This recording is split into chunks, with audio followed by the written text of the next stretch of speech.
The theme of this class is basically cultivating intention and attention for practice. It'll begin with a little bit of breath work and then a few shoulder openers for a warm-up. Then the yin sequence will include the different orientations of reclined hand to big toe pose, and we'll end with the dragon postures. So some useful props for this sequence. You need something to clasp with your hands, particularly for the hand to big toe pose and shoulder openers. If you don't have a strap or a belt, then grab an old towel or an old t-shirt, something to hold on to here. Also, some books might be handy for support during the dragons, and as always have a few blankets and a few pillows around, and again, even a couch cushion could be useful. So cultivate your intention. We'll get started.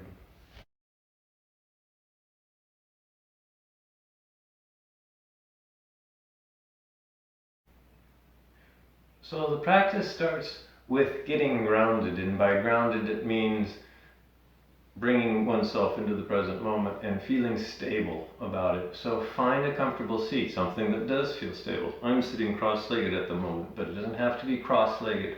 It can be with legs out in front, it can be sitting in the chair, at least at the beginning here, or any other seat that doesn't create pain. Maybe sitting cross-legged does. If you are sitting cross-legged, and it would feel more easeful to sit up on a little bit more height, then do so. I'm sitting up on a couple of blankets. But here's a challenge for you. Put the non-dominant leg in front. So for me, that would be this leg. Now, if that does create too much pain, then go back to the way you were sitting before here. And then take a moment to feel the earth underneath you. Metaphorically, that's whatever you're sitting on, the floor, the yoga mat, the blankets here. Let it settle into your lower body and then maybe reverberate up through your torso, through your spine. Let the front of your torso open and lift so that you can breathe. And for a moment, just notice what's going on around you, wherever you're at the moment. Notice the temperature, notice the noises, notice how you're feeling, the inner sensations you might be feeling now. Take a few nice gentle breaths, normal natural breaths, nothing fancy yet, although we are segueing into breathing exercise that you can try here. So after a couple more breaths, then we'll begin to deepen the breath. And by deepening it, I usually mean lengthening it. So whatever your breath is now, just try to slowly lengthen the duration of each inhale, lengthen the duration of each exhale. It doesn't have to be by much, just a little bit more, not to the point of strain. Feels like a longer breath. Now, in the case that your nose is not stuffy and you can clearly breathe through your nose, maybe try sealing your lips and just breathing through your nostrils. And just notice how this feels, this kind of breathing already, this lengthened breathing, and just breathing through the nose. Now, if the breathing through the nose doesn't work, then continue to breathe through your mouth. You can continue this breath. Maybe go back to a normal natural breath. Or you can try what I call a 4-to-6 ratio breath. What that means is, after your next exhale, you inhale to a slow count of 4. And then at the end of that count of 4, when you're at the top of your inhale, you exhale to a slow count of 6. In other words, you're trying to make the exhales longer than the inhales. So it'll go something like this. After your next exhale, you exhale and empty, and then when you inhale, you fill up your torso completely with a slow count of 1, 2, 3, 4, and then exhale to a slow count of 6. 1, 2, 3, 4, 5, 6, and then inhale. 1, 2, 3, 4. Exhale. 1, 2, 3, 4, 5, 6, and then just continue with this ratio of breathing for a while here. Now, you might notice that maybe this is not working for you, and by not working, I mean it's causing you strain, and it's causing you to feel like you're not getting enough air in your lungs. If that's the case, then this breathing technique's just not working for you. So you can try different things. You can go back to a normal natural breath. Or you can change the count. So you can try, instead of 4 to 6, try 3 to 5. So 3 count on the inhale, 5 count on the exhale. Or maybe you're still a little bit bored with this breathing and you're wanting something more challenging. Then change the numbers again. Maybe a 5 count for the inhale and an 8 count for the exhale. The number ratio is something that you need to experiment with and find the one that works for you. Maybe 4 to 6 works for a lot of us, so we're sticking with 4 to 6. But if you're finding that just creating too much desperation in your breath, then it's not serving you. Find a different breath here. So just a couple more cycles here. So inhale, 1, 2, 3, 4. Exhale, 1, 2, 3, 4, 5, 6. One more round. Inhale, 1, 2, 3, 4, 5. Exhale, 1, 2, 3, 4, 5, 6, 7, 8. Whenever you're ready, just come back to your normal natural breath. You can drop the breathing cadence and just notice if that had any residual effect on how you're feeling at the moment. And then after 1 or 2 more breaths, we'll get started with a little bit of warm-up before we segue into the long-held in posture. So the warm-ups today are going to emphasize shoulder openers. The first one we'll try is called cow face arms, and this is where you'll need something to hold on to. So again, if you have an old t-shirt or a towel, maybe those are the handiest things to grab. Grab one of those, and then maybe come to a different seat, change your seat up, maybe wiggle around just to get comfortable again. Again, I'm sitting cross-legged here.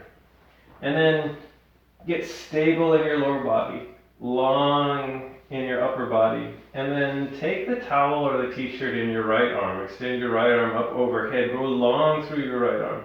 Bend the right elbow, bring the hand and the towel behind your head and your neck, so your right elbow points up towards the ceiling. Left arm is out, extended out to the side, bend the left elbow. Bring the left hand behind your torso and walk the back side of your left hand up between your shoulder blades. Find the towel and then spider walk your fingers together along the towel. Clasp the towel tightly when they no longer go. Bring your right elbow to point up. Left elbow tries to point down. Slight toning in your core as your spine remains neutral here. And then see if you can come back to your breath and notice.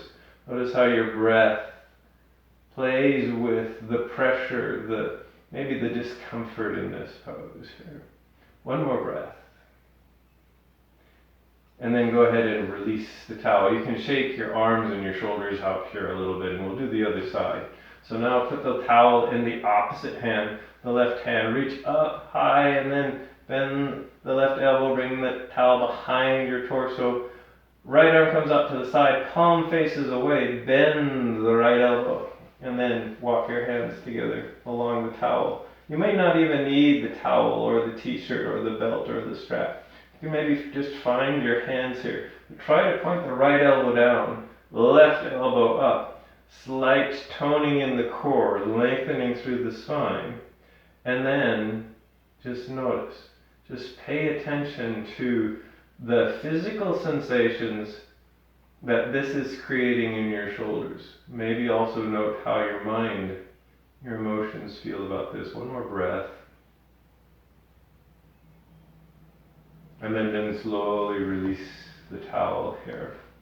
Shake your shoulders out. At some point, gently make your way to hands and knees. When you get to hands and knees, we're getting ready for another shoulder opener here. So come to hands and knees and tuck your toes under here. Make sure all the toes are involved. So if the pinky toe wants to rebel, reach back and kind of tuck the pinky toe under. Press your hands into the ground. We'll start off with a foot opener here. Press your hips towards your heels and notice how that increases the pressure in your feet, in your toes, and if this is enough, if this is getting really intense, you invite yourself to stay here. Or you can start to walk your torso up to the point where you're sitting upright. Now this might be pretty intense. If it's painful, then maybe come out and sit another way. We're segging way into another shoulder opener here. So if this isn't working, we'll try to stay here with the flexed feet. But if this isn't working for you, try a different seat. Do the shoulder opener without the flexed feet. Otherwise, if you're doing the flexed feet, remind yourself to unflex your feet when you're done with that part here. So we'll try eagle arms here. So eagle arms come out wide, nice neutral torso. And then sweep your left arm underneath your right, cross above the elbows, bend your elbows, and either bring your hands to your shoulders, maybe catch your fingers, or maybe make prayer hands if you can wrap your lower arms here. And then move your elbows out and up. This might be subtle. It might only go 1/4 of an inch here. So this is eagle arms here. And then breathe into that space that feels stuck, that feels tight. And for most of us, that's actually not going to be in the arms, it's going to be in the backs of the shoulders here. So one more breath here. Maybe feel the back of your lungs here. And then release the eagle arms. Shake your arms out. Do the other side of eagle arms now. So now sweep the other arm underneath, the right arm underneath the left. Again, cross above the elbows. Make your version of eagle arms, whatever they might be here.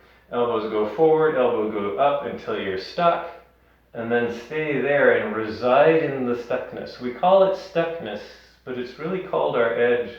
We're actually just trying to pay attention to that edge here. One more breath. And then go ahead and release those eagle arms. If you still have your toes tucked, then gently come forward, untuck your toes, and you can lightly tap your toes out to work out the stagnation that might have resulted in the bottoms of your feet here. That was the warm-up. Now we'll get into the longer held yin sequence. And this is mainly what's known as the reclined hand to big toe poses. That's more of a formal name. People who, when I usually teach this in class, I usually just call it the leg thingy here, and you'll see why here. So, when you're ready, slowly make your way onto your back. Find some length, either a belt, a strap, an old t-shirt, or towel. I'm using the towel here. You'll end up on your back here. Neck, shoulders, torso, comfortably resting on the floor. You can even get by with putting a pillow underneath your head if you really need that to help stabilize your neck.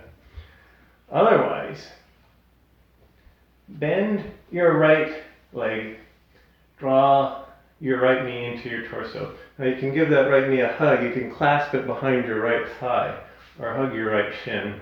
So you just kind of hug that leg. You can even move it around, make small circles in one direction and go the other direction. At some point, take your towel, wrap the towel around the bottom of your foot. Extend your foot as straight as it will go. It doesn't have to be perfectly straight. It's going to be as straight as you can get it here. Clasp the towel with both hands. And then lie back to make sure your head, neck, shoulders, torso again resting comfortably on the floor, and then slowly begin to raise this extended leg up until you feel something. Don't worry about what it looks like. So this is part of the intention and attention of practice. Our intention is to move this leg to a place where we begin to feel something in the leg. That's our intention. And then we pay attention to those physical sensations that we're feeling. Maybe it also brings up mental and emotional sensations as well. So we would try to pay attention to all of them, since yoga is a holistic practice here. So they're all important. So you move your leg up until you're feeling something. Not pain, not injury, not trauma, but just some pressure, some traction. This takes some patience, some stillness, some time, some discernment to Figure that out here. And then when we're there, we'll try to stay there for a while. Now, I'm going to try to get to around 2 minutes in each of these orientations. We have a lot of these orientations to go through here. We've been here for a few breaths already. If not feeling anything, means you go further. Now, some of you are really flexible. If you're really flexible, then you can do the namesake of this posture, which is hand to big toe here. Some of us, we're going to need the towel. So we'll just hold on to the towel here. And if we're feeling too much pain, if we feel injury, sharp biting, burning sensation, that's telling us that we're too deep, we need to back ourselves off. If we're feeling nothing, if we're just kind of like hanging out here and vegging and not really and chilling here, that means you maybe need to go a little bit deeper so that you do feel a little bit of the traction and the pressure in the back of your leg. So each one of us is unique, which means we're going to find that in a different spot. So gymnasts, contortionists, dancers, maybe their foot is right next to their head before they feel anything. Some of us maybe we have a lot of stiffness in the backs of our legs, so we're going to feel this pretty early on here. And this is the idea of finding the edge here. So you're playing around with this window of sensation to find out what is the right pressure for you. And it's not pain. And it's not no sensation. It's this window, wherever it is for you, of some sensation. So we're trying to figure that out. And we do that by telling ourselves why we're doing the pose. We're doing the pose to create traction in the back of the leg. That's the intention. And how much we're paying attention to how much we're feeling. So we're paying attention to how much pressure we're feeling. And then this tells us something. This tells us something. We learn something about our bodies. We've been given information as to what our range of motion is, what we need to do to apply traction to the back of our leg. Now, as it turns out, we're pretty much done with this orientation. So we're going to the next orientation with this leg. And this is where we open up the right hip socket and lower the right leg out to the right. So grab the towel with the right hand. And then take the left hand, several things you can do with the left hand. It can come to your hip to support that, to kind of keep that left hip close to the ground, or it can come out into an outrigger position to kind of leverage the entire left side of your body. Once you've decided where you want that hand, slowly, deliberately begin to lower the right leg out to the right, opening up through that right hip socket. Now, the right leg may not make it down to the floor. Some of you it will. It might float. Now you have to decide, is floating okay? If it's not feeling okay, then you would like to put something under that leg to help support it so that it feels more stable. So maybe it's a pillow, maybe it's some blankets, maybe it's some books, maybe it's a couch cushion. So that's where the couch cushion could come in handy. Again, you're trying to feel something here. So another 2 minutes in this orientation.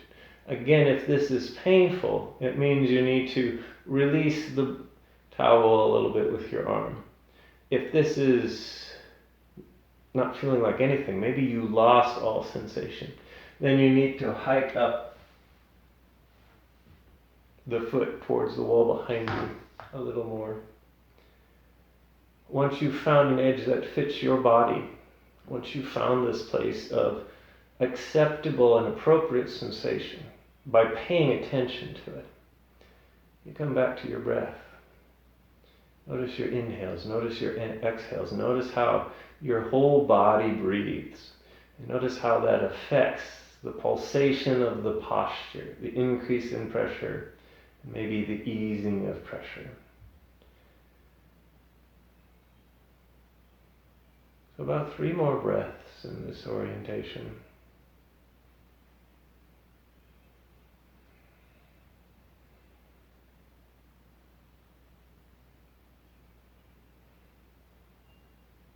When you get to your next inhale, use the inhale to bring that right foot back up to center.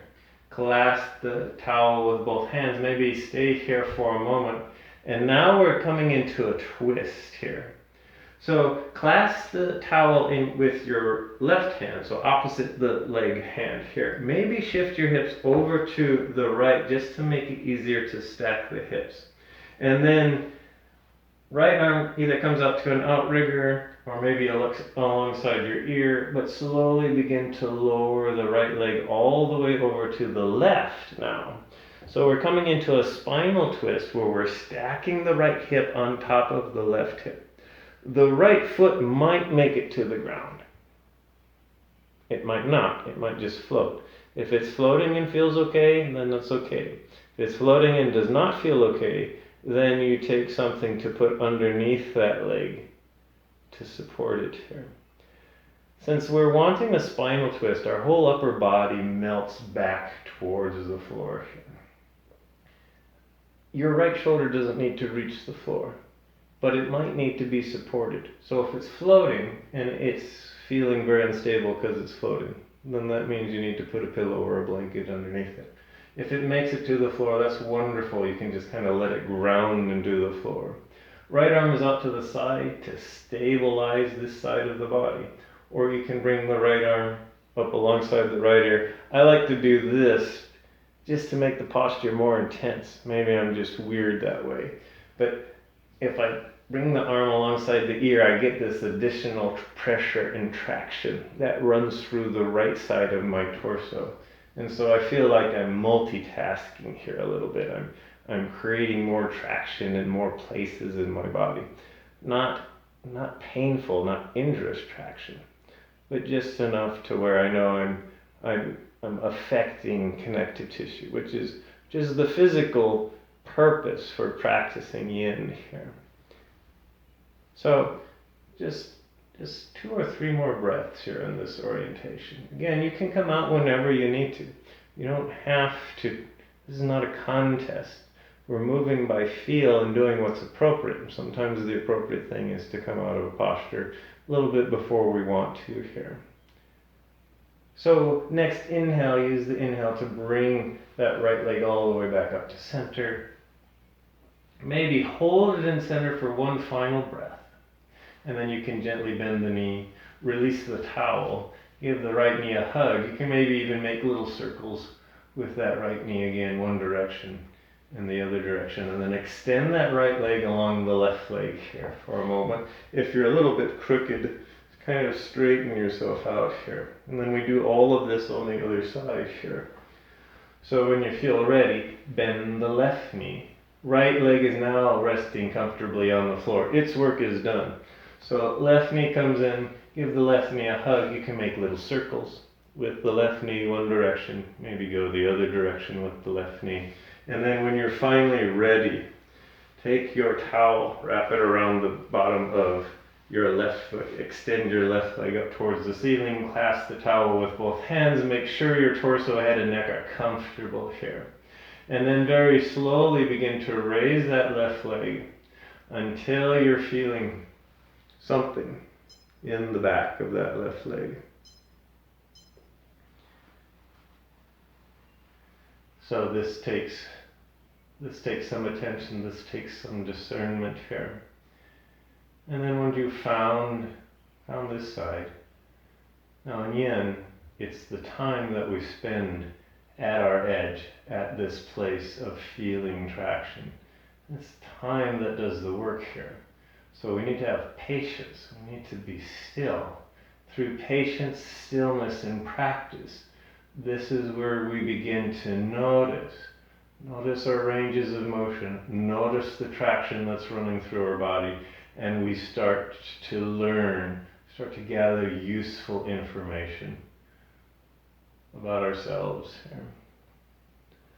So there's a concept in astronomy called signal to noise. What that basically means is when we point a telescope at some object in space, you're wanting to see that object, you're wanting to detect it, you want to see the light that's coming from that object. And that's what a telescope does. It gathers, it concentrates, it magnifies the light from that celestial object. And that's why we like using telescopes. Sometimes Sometimes the detector at the end of the telescope is our own eye, like to see the planet or the star or the galaxy with our own retina, with our own brain here. Sometimes it's a CCD chip, just like the ones in our cameras and smartphones. Sometimes it's a radio detector, a feed horn that detects the voltage of the radio wave coming into the detector. Whatever it is, the telescope itself gathers up the light, concentrates it so that we can see very, very faint objects here. Now the problem is, it's not just faint objects that we gather the light for. It's all this other light from other objects or even from the sky that is not really our intention to look at. And yet it gets mixed in there with all the other light. The light we're interested in is called signal. And all the other stray light from the atmosphere, from the telescope itself, that's called noise. And we're hoping that the signal is higher than the noise. And we're also hoping that we can come out of this posture too, so we will. The next posture is to open the left leg out to the left. So clasp the towel in the left hand. Bring the right hand out to the side, or maybe on one's hip or thigh to keep it close to the ground. And then very slowly, deliberately start opening that left leg up to the left.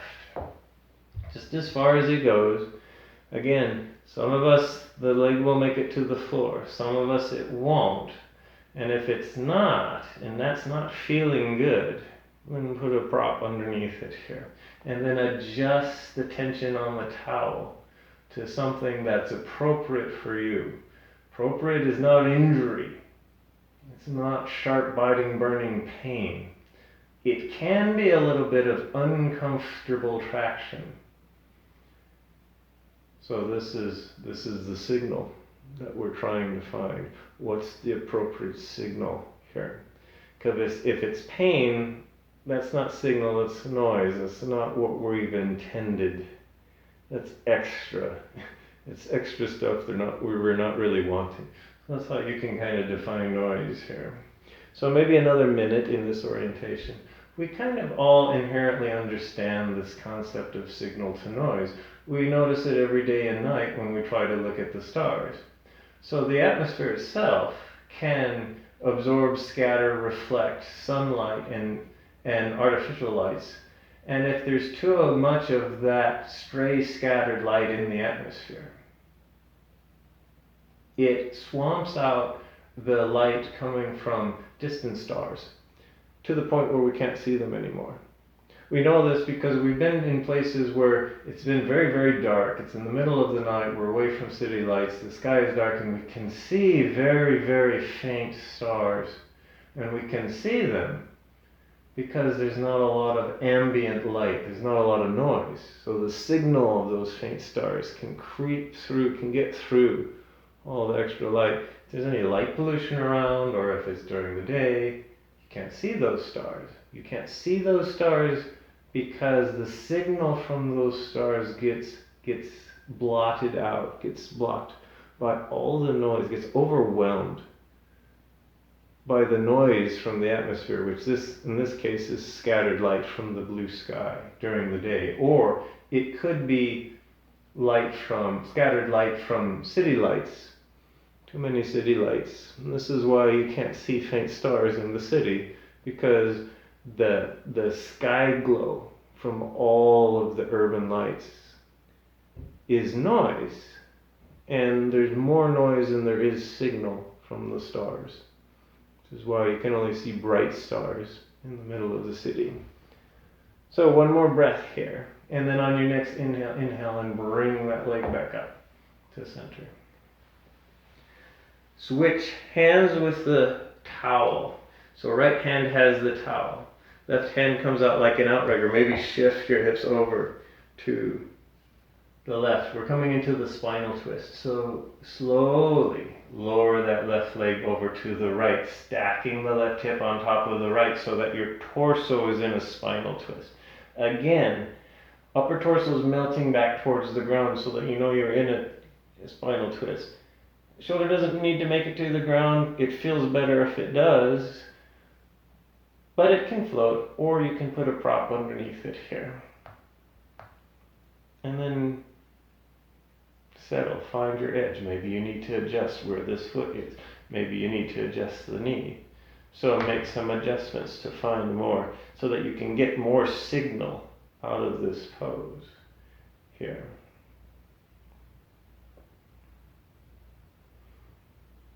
So when research astronomers are looking through a big telescope, they have this same problem.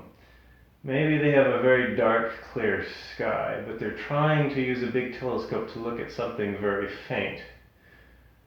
So the signal is very low, and it depends on how low the noise is, all the other light, all the other energy entering the telescope that allows them to actually see. If the noise, other stray light and noise in the telescope is greater than the very faint object that they're trying to look at, then they just simply can't see it.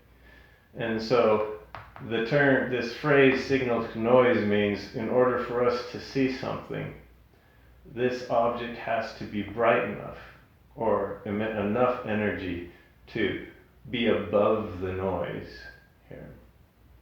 So the answer is, if we want to actually see something, it has to have a good signal to noise ratio. The signal has to be much greater, several times greater, maybe 3 to 10 to 100 to 1,000 times greater than the level of the noise for us to be confident that we actually seen it, seen something that's real, the thing that we really wanted to look at. And that's the basic concept behind signal to noise. On your next inhale and bring that left leg back up to center. Maybe give that left foot one final kind of oomph here. And then you can bend the left knee, release the towel. Give the left knee a hug. You can make a few gentle circles with the left knee. It goes one way, and then maybe the other way. And then for a moment, just lengthen yourself all the way out onto the floor and allow yourself to just rest here. Notice the reverberation through both legs for several breaths, maybe 3 or so here. And then when you're feeling ready, bend both of your knees, gently roll over onto one side, bring yourself up to sitting, and then make your way onto hands and knees. Coming onto all fours, coming into a nice stable table. If your hands and knees don't feel stable, if your body doesn't feel stable, give yourself permission to rearrange hands and knees until they do feel stable. Maybe they have to go out wider here. We'll do a few cat and cows here just to loosen up the spine here. So we'll start with a cow pose. So sink your belly down towards the floor. So we're arching our spine into a back bend. So our tailbone tries to lift up towards the ceiling. Maybe our sternum reaches forward. If it's okay with your head and your neck, you can maybe look forward here. Nice cow pose here. And then when you're ready, come into cat pose. Nice cat stretch. So flex your spine, tuck your head and your chin, tuck your tailbone. Pull your belly button up towards your spine here. Your shoulder blades move away from each other. Cat stretch here. And then at some point, come back into cow. And then slowly move yourself back into cat and begin to flow between these two postures back and forth. Maybe you can include your breath here. So maybe you inhale as you come into a nice gentle back bend here in cow. And maybe you exhale as you come into a nice forward bend, a nice flexion here in cat. And just do this for a couple more cycles here. We're psyching ourselves up for dragon posture here. So after the next pass or cycle here, come back to hands and knees, and then we'll set up for dragon. So for dragon, bring your left foot up in between your hands, inch the right knee back. So dragon pose is basically this low lunge here.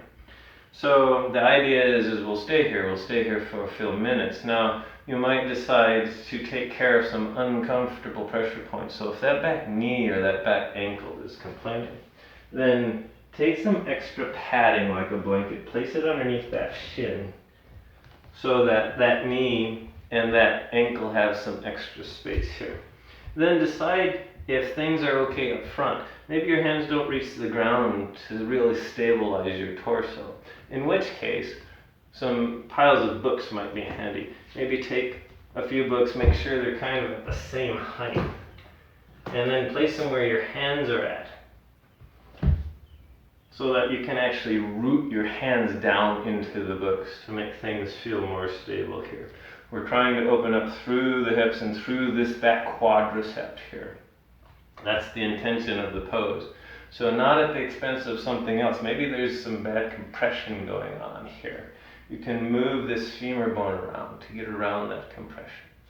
Head can be up, head can be down, head can be neutral. Maybe you can use a couch cushion to rest your head on, or the back, or maybe the seat of a chair. If all of this is creating lots of pain, then an alternative to dragon pose is upside down dragon. And so you slowly make your way out of dragon pose. And you make your way onto your back. Extend the right leg out. Draw the left knee into your torso. Give the left knee a nice hug. Maybe hug behind the thigh or in front of the shin. This is enough sensation. This is your dragon. Otherwise, to go a little bit deeper, maybe move the knee out to the side, closer to your left armpit. Maybe that's enough. Or you can raise your foot to bottom of your foot to face the ceiling. Clasp the bottom of your foot with your hands and maybe just kind of tug that shin towards the ground here. This half happy baby pose is a good alternative to when dragon is a little bit too much here. You can always back yourself off to something that's a little bit more accessible here. But if dragon is just uncomfortable and not painful, then maybe stay here for 1 or 2 or 3 minutes.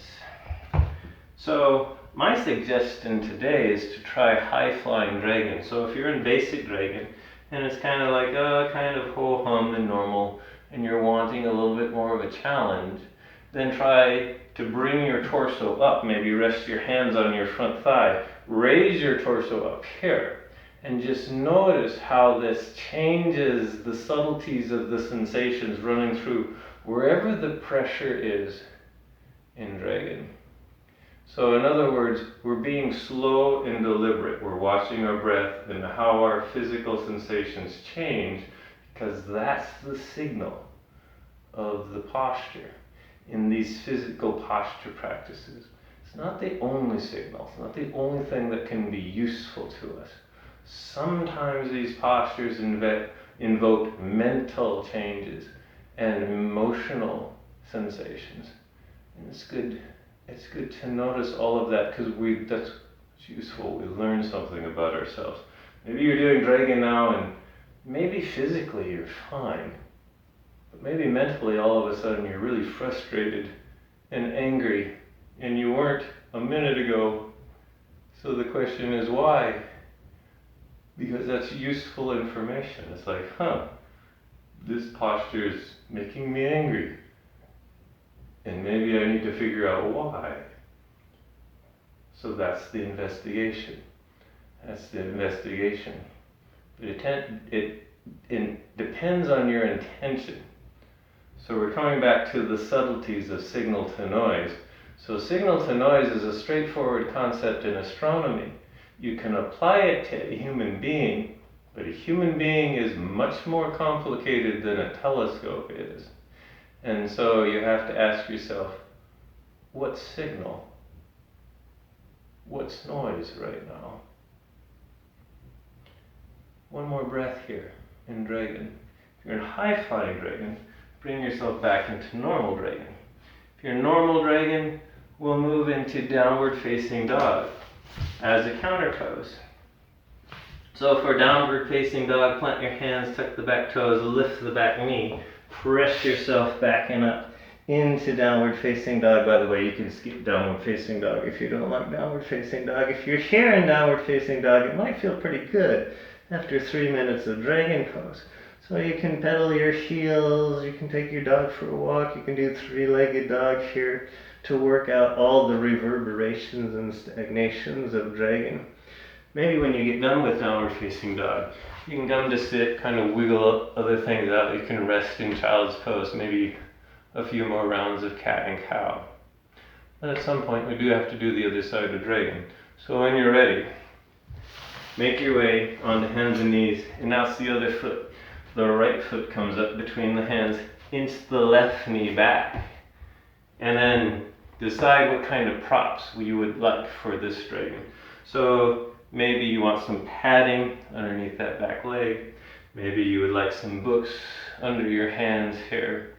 Maybe this is too painful and inverted dragon is a better option. You can stay here and just marinate in basic dragon. Or you can bring yourself up and try high flying dragon. There's a little bit of yang in high flying dragon because this requires some balance. So you can stay here for maybe a maximum of 3 minutes.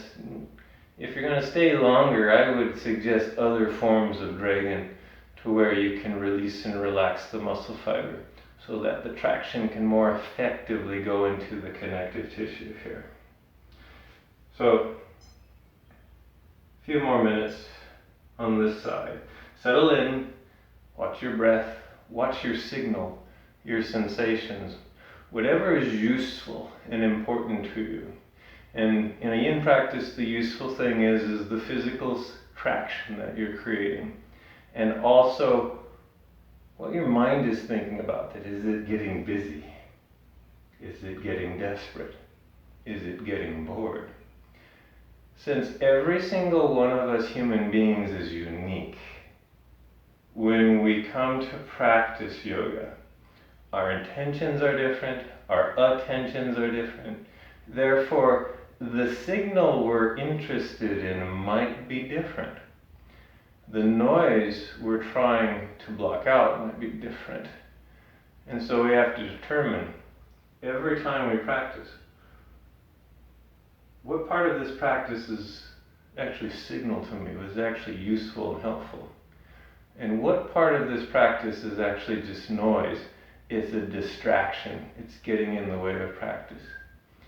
And it will be different things for different people. So it's very hard to define. We can tell each other what we think the signal is. But a useful yoga practice is as unique as the human body that's practicing it. So we have about 1 more minute here in dragon pose, if that's appropriate. What's the signal that you're receiving? Is it pain? That's not signal, that's noise. And that's useful noise because it's telling you that you need to come out of the posture. So it's like, okay, there's too much noise. I need to do something where there's more signal. Or you need to determine this for yourself here.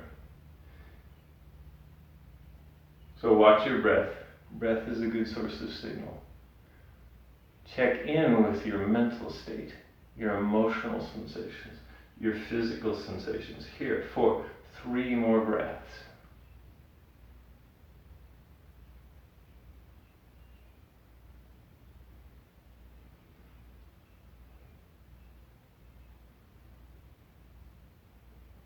And if you're in high flying dragon, slowly make your way down into basic dragon.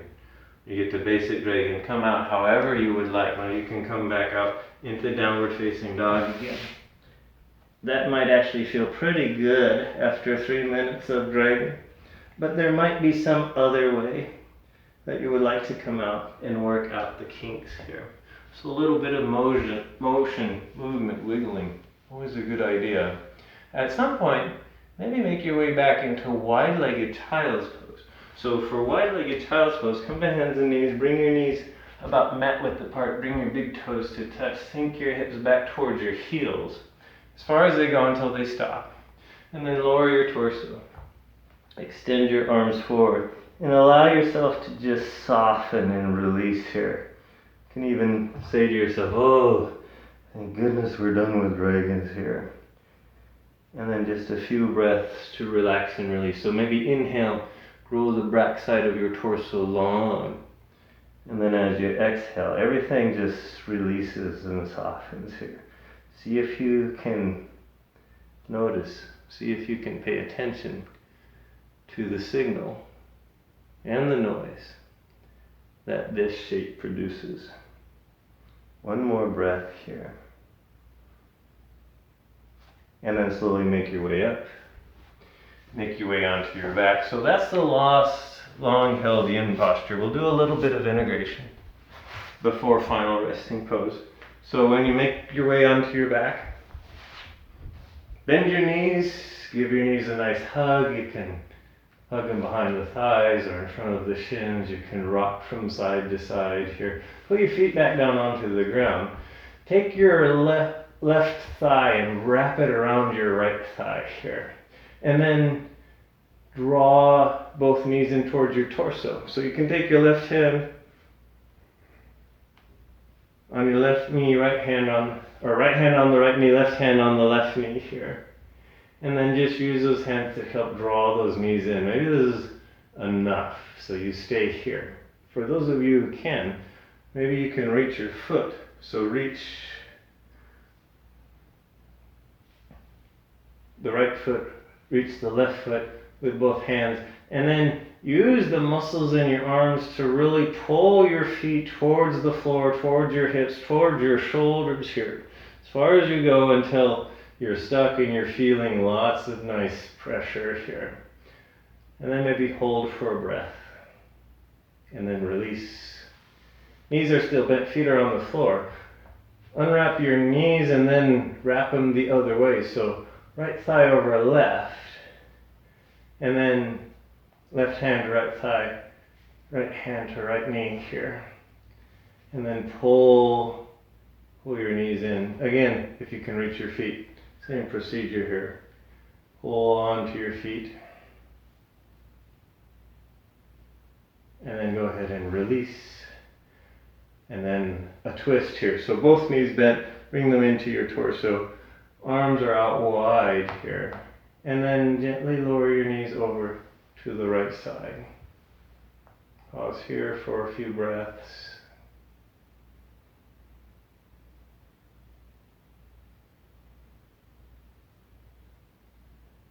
Next inhale, bring them back up to center, and then go over to the left side. Pause here for a couple of breaths.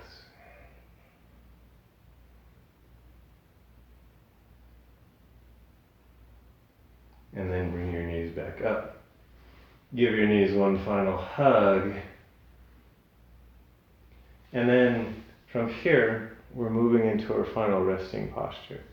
So if there's any final movements or wiggling or postures that you would like to do those now for a few breaths. And then move into your favorite resting pose. So this last posture is often known as Shavasana. Traditional Shavasana is just lying on your back, arms and legs extended. This might work for you. Maybe you need a pillow underneath your head. Maybe you need some height underneath your knees so that your hamstrings and low back can be released here. Maybe you can think of a different posture that creates more of a sense of peace and of stability, and it might not be this one. So other options is legs up the wall, reclined butterfly. You can even sit in a quiet meditative seat. All of these are valid types of Shavasana. Your favorite restorative posture. That's maybe your best Shavasana. I'm going to suggest maybe resting on your side. So maybe a pillow for your head, and then maybe place a blanket or two between your legs. So you can take a blanket or maybe two, depending on just how much space you want. And then lay over onto your side, bend your knees, place the blankets in between your knees. And then rest your head just on a pillow here. And this is a perfectly good Shavasana position as well. So find yours. Spend the last few minutes of class in your favorite version of Shavasana. Something that feels stable, something that feels secure, something that can bring a little bit of stillness and peace to your body so that maybe your mind can follow suit. Soften your head, soften your neck, release your jaw. Soften the inside of your mouth. Tongue is soft. Soften the inside of your right cheek and the inside of your left cheek. Soften the skin around the outside of your mouth. Your nose is soft. Chin is released. Release the skin around your right ear and the skin around your left ear. Soften the muscle fiber around your eye sockets. Release the muscle fiber around your left eye, the muscle fiber around your right eye. That space in between your eyes, the third eye. Soften your temples, your forehead, the very crown of your head. Soften your brain. Release your neurons. Postpone being a human doing. Give yourself permission to be a human being with nowhere to go and nothing to do. The only thing that's going on right now is you're softening everything, letting go of all of the noise so that you can find and see and be with the signal.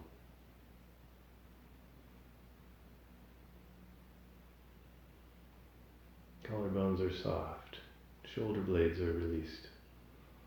Release your right arm, right palm, right fingers. Left arm, left palm, and left fingers.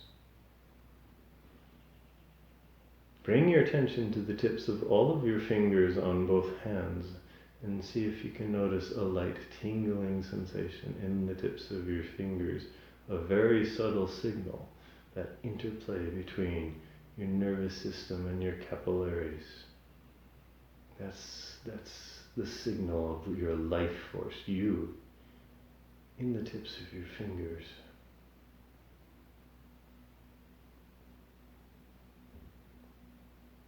Release down through the rest of your torso, soften your rib cage.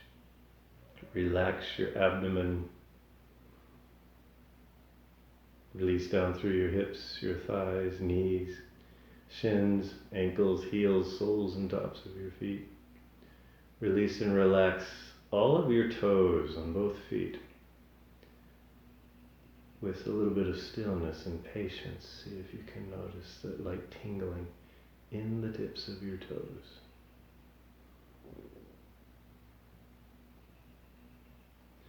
Release, relax, and surrender your body-mind 100%. And visualize yourself as a gigantic astronomical telescope looking out into the cosmos, trying to see a very faint, distant quasar 5 billion light years away. It's so faint that the light from that quasar is just a whisper. And you have to look and sort through all of the noise, all of the competing light and energy in order to catch a glimpse, to catch the whisper of a galaxy that breathed this light long before the sun even existed. And you see it. You see that light.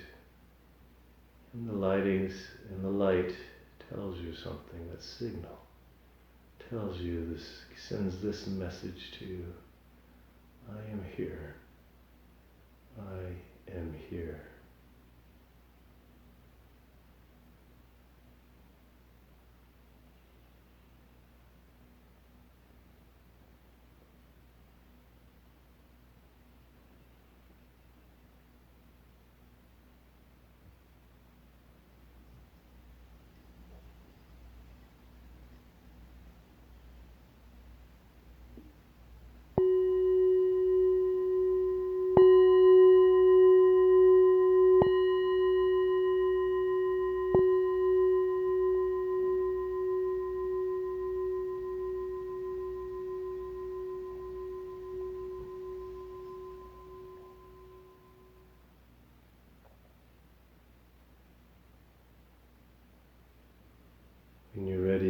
deepen your breath, start making little motions with your fingers and with your toes. Expand that motion into wrists and into ankles. At some point you can make gentle motions with arms and legs. If you're laying on your back or in some other position, at some point, gently bend your knees and roll over onto one side. When you get there, stay there for a moment, long enough to cultivate a deep sense of gratitude for your practice, but also a deep sense of gratitude for you, your unique manifestation in the universe. The universe is ecstatically joyful that you are here.